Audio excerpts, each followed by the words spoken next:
Maravilha, meus irmãos! Que bênção chegar aqui para a aula 4 na classe D adolescentes. Deixa eu falar já. Sabe aquele material em PDF? Muito bem. Não fiquem bravos comigo. Mas, queridos, eu não consigo fazer.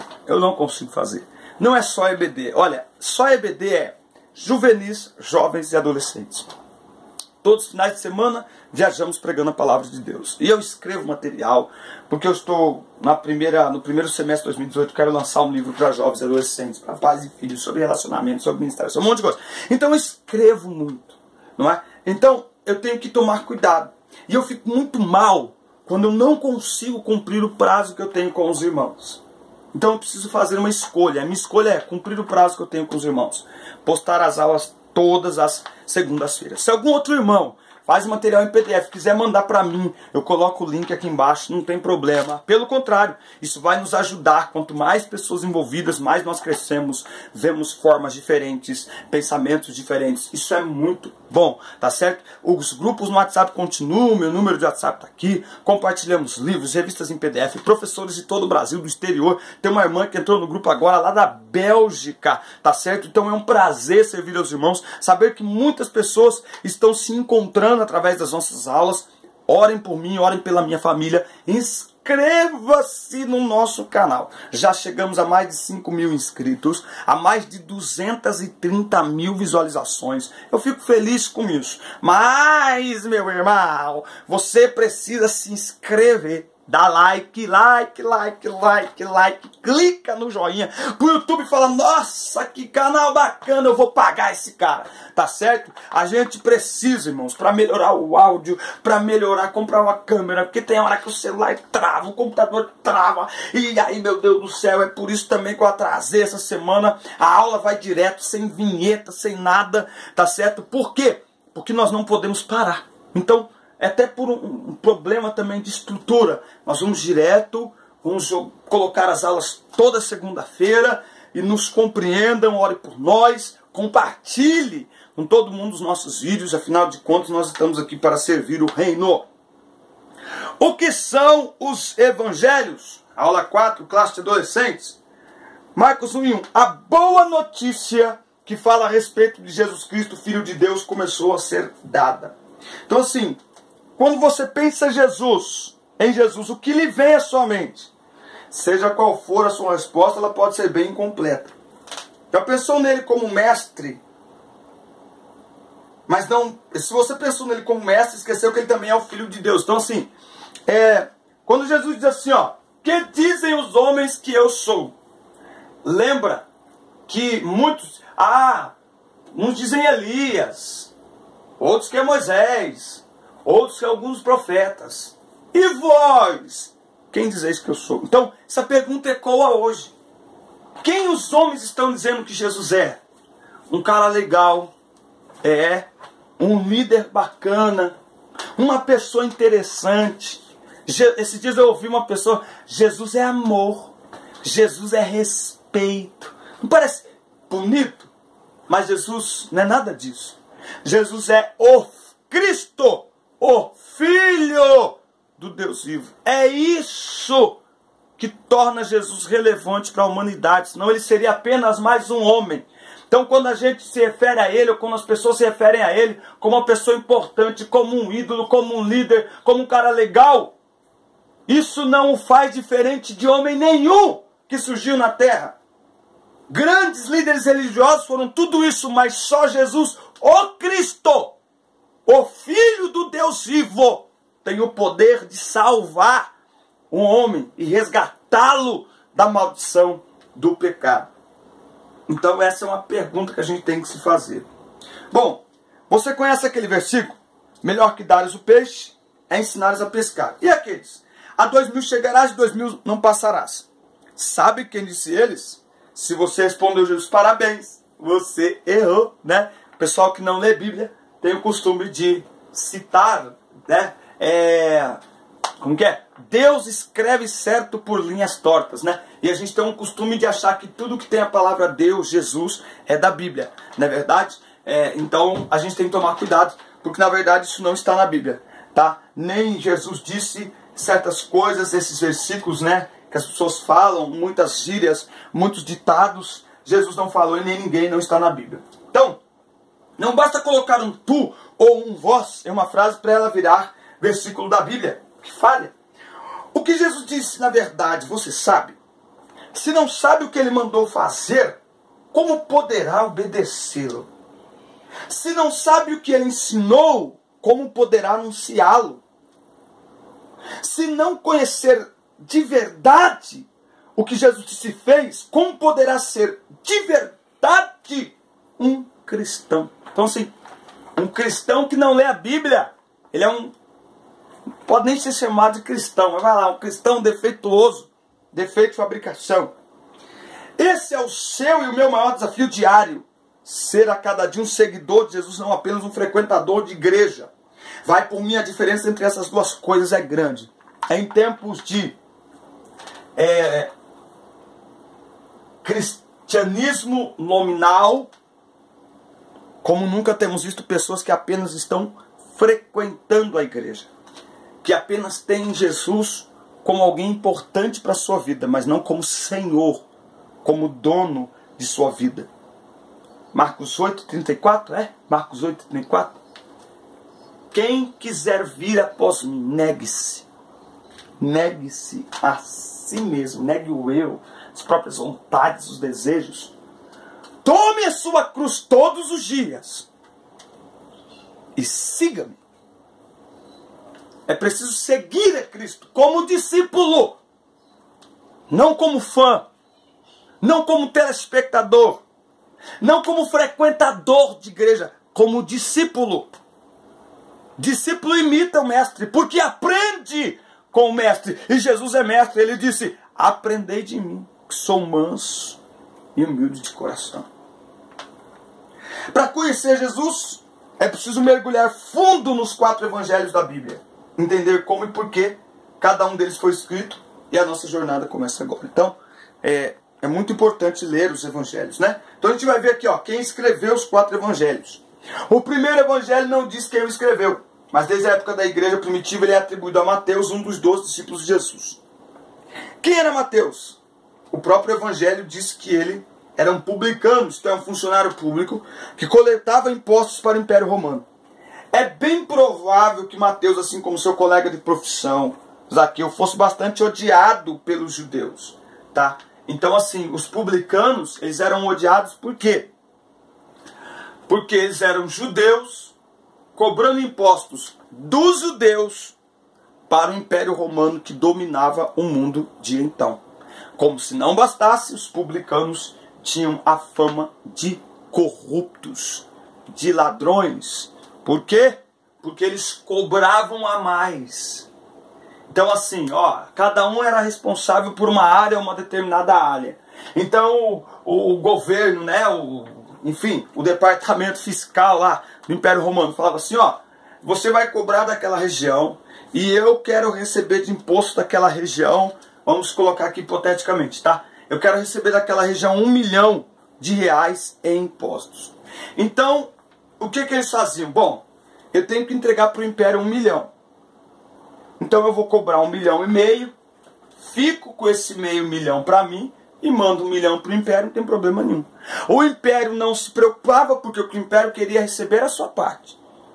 Se viesse algo por fora não era problema deles, eles queriam receber a parte deles que eles definiam. Então os publicanos eles eram muito odiados pelos judeus por cobrar impostos dos seus próprios patrícios para Roma e por roubarem os seus próprios semelhantes, os seus próprios irmãos, os seus próprios patrícios mesmo, né? Pessoas, judeus também. Bom, isso foi antes de conhecer Jesus, né? Porque quando ele conheceu Jesus, ele tornou-se seu discípulo, ou seja, Mateus viu quase tudo que escreveu sobre Jesus, pois estava lá com ele, tá? E quem seria o Marcos, que escreveu o segundo evangelho? E só o fato, né, de Jesus escolher Mateus para ser seu discípulo, um publicano, já mostra como é o processo de escolha de Jesus. É bem diferente do nosso. Quem seria Marcos que escreveu o segundo evangelho? A igreja primitiva afirmava que foi João Marcos quem o escreveu. Marcos era parente de Barnabé, que participou com ele da primeira viagem missionária de Paulo. João Marcos, como vemos, não era um dos discípulos de Jesus, mas conviveu com eles, o que lhe deu condições de escrever um evangelho preciso e correto, baseado nas informações das pessoas que andaram com Jesus, né? E essa história de João Marcos, ela é muito linda, porque num determinado momento há um desentendimento e ele abandona, ele sai numa viagem com Paulo e ele não segue a viagem, ele não segue essa viagem, né? E parece que o ministério de João Marcos termina ali, e depois ele é um que escreve um dos 4 evangelhos para ver como Deus ele transforma adversidades em bênçãos e em missões. O terceiro evangelho foi escrito por Lucas, o médico, que também foi companheiro de Paulo em suas viagens missionárias de pregação do evangelho, não é? Lucas escreveu Lucas e Timóteo, e Atos dos Apóstolos, melhor dizendo. Um detalhe interessante é que ele escreveu seu evangelho para uma pessoa, um tal Teófilo. Então ele escreve o evangelho para Teófilo e também escreve o livro de Atos para Teófilo, tá certo? E Lucas, ele é médico, ele é considerado ali naquele primeiro momento, um dos maiores intelectuais, né, que se aproxima de Jesus, embora ele não conviveu com Jesus, mas ele pesquisa, tanto que ele começa o seu texto de Atos, ele começa dizendo assim: fiz o primeiro tratado, ó Teófilo, acerca de tudo que Jesus começou, não só a fazer, mas também a ensinar. Então, no Evangelho de Lucas, embora ele seja semelhante, parecido com Mateus e Marcos, mas ele coloca um olhar clínico, um olhar de médico. Há detalhes, inclusive, na crucificação de Jesus, que só Lucas mostra para ver a maneira minuciosa como ele escreve, tá certo? O Evangelho de Jesus Cristo. E o que dizer de João? Embora o próprio Evangelho não diga quem o escreveu, dá pistas. Por exemplo, ele nunca chama o discípulo João pelo nome. Em outras passagens, chama João de o discípulo a quem Jesus amava. Já os demais discípulos são citados sem problema.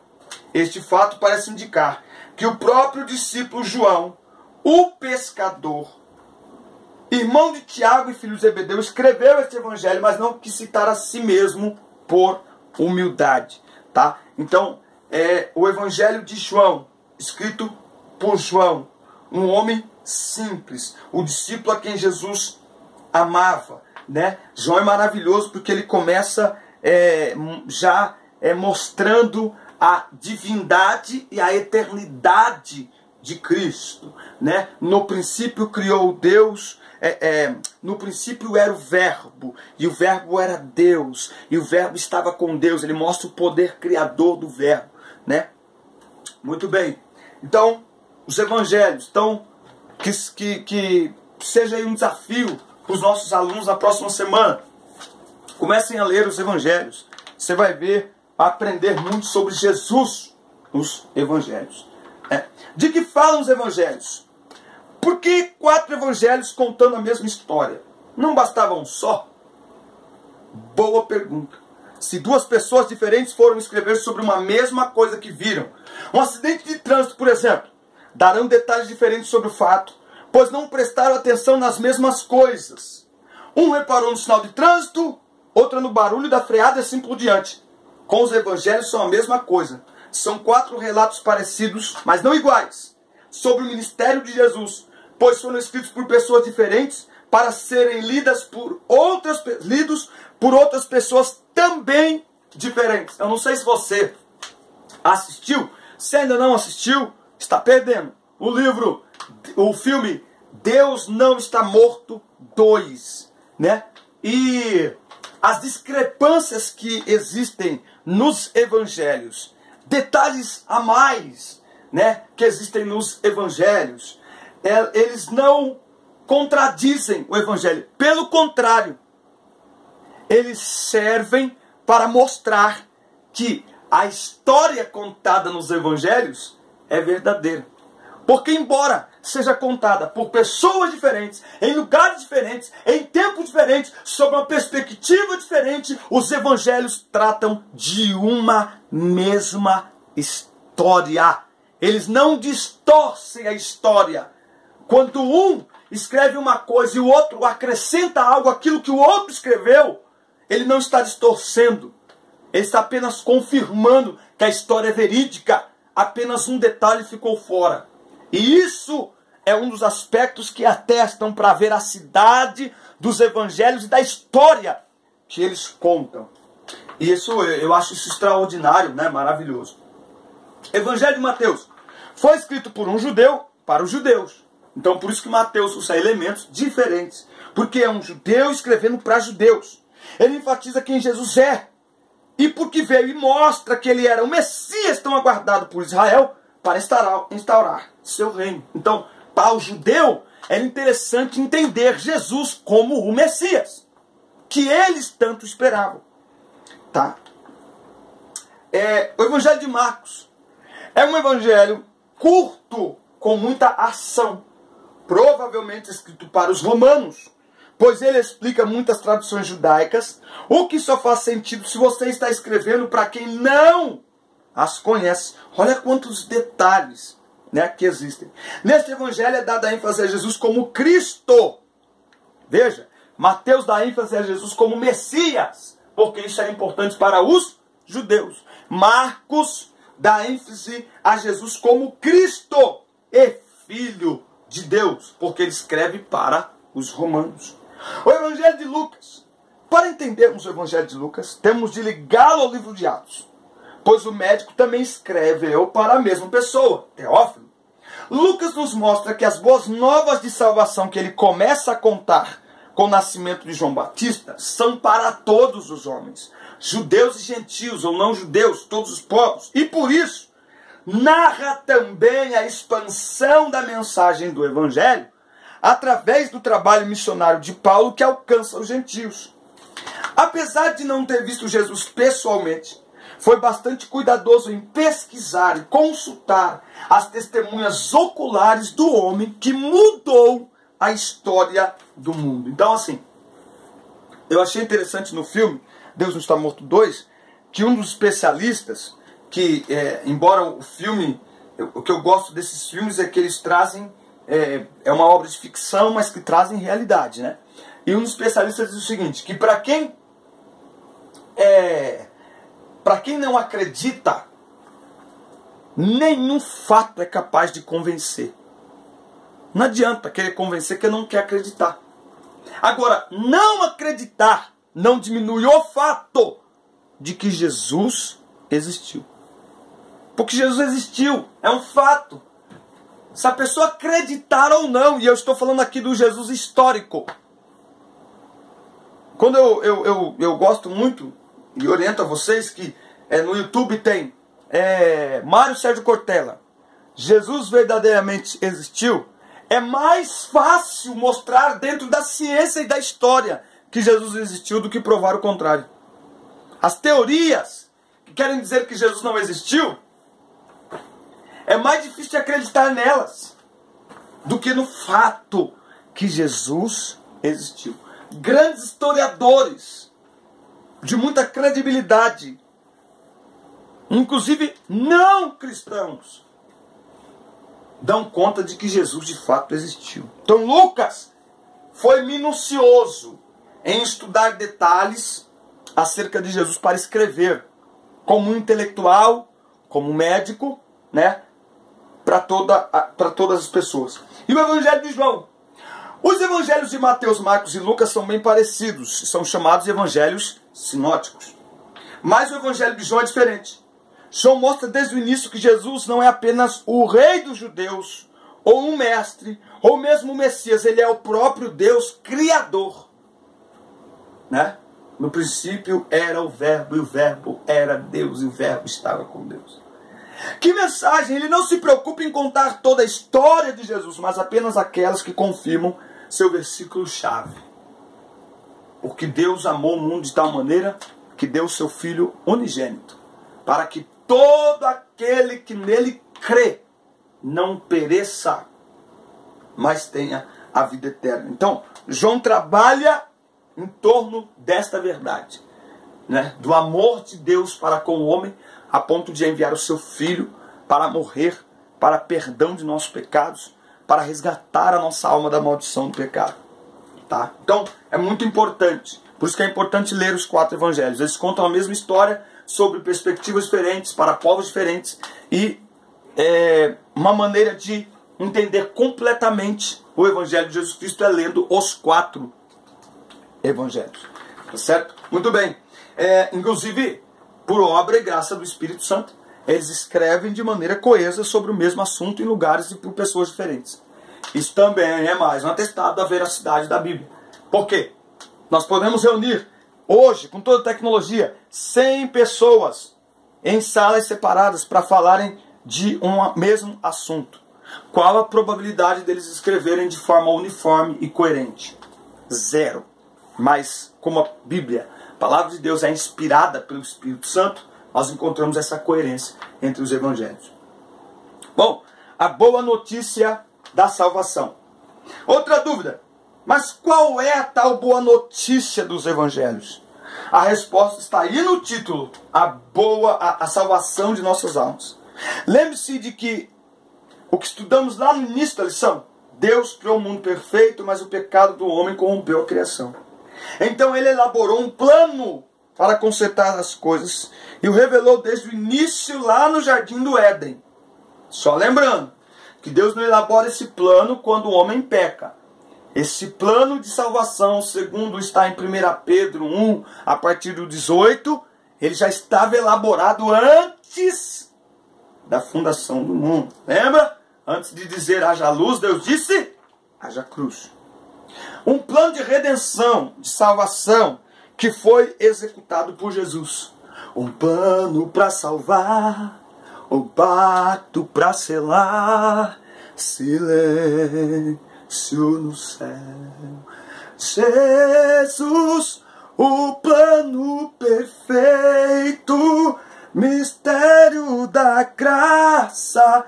Um plano de redenção, de salvação executado por Jesus. Essa é a história que os evangelhos nos contam. Por meio dos evangelhos, escritos por Mateus, Marcos, Lucas e João, sabemos que Deus cumpriu sua promessa feita no Gênesis. E enviou seu Filho unigênito, Jesus, a semente da mulher, para nascer e viver entre nós, pregando o reino de Deus, que o reino havia chegado, o tempo em que o Senhor salvará o seu povo. Então, Jesus veio para proclamar o reino de Deus para toda a humanidade. E que por intermédio do arrependimento e do sacrifício do Cordeiro de Deus, os nossos pecados seriam reconciliados. E os nossos pecados seriam perdoados. E seríamos reconciliados com Deus e adotados como filhos. E assim herdaríamos o céu. Jesus é o elo que nos liga de volta a Deus. Jesus, a cruz, nos reconcilia com Deus. A cruz destrói a inimizade entre Deus e os homens. Esta reconciliação não seria fácil nem de graça. Havia uma enorme dívida a ser paga com Deus. Durante muito tempo, pela forma como eu ouvi algumas pregações, algumas peças de teatro, a impressão que a gente tinha é que o diabo que o homem devia para o diabo. Quem aqui já fez a peça Leilão de uma Alma? Eu não sei você, mas a percepção que eu tenho naquela peça é que a nossa dívida era com o diabo. Mas na realidade a dívida do homem é com Deus. Porque foi contra Deus que o homem pecou. Porque todos pecaram e destituídos estão da glória de Deus.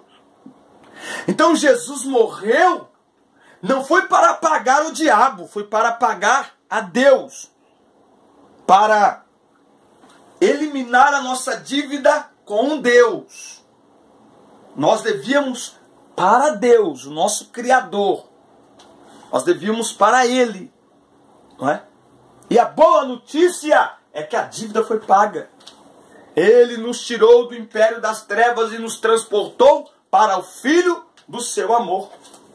O escrito de dívida que havia contra nós, Jesus rasgou e cravou na cruz e triunfou sobre o diabo, sobre os demônios que usavam nossa dívida para nos acusar e para nos prender como escravos do pecado.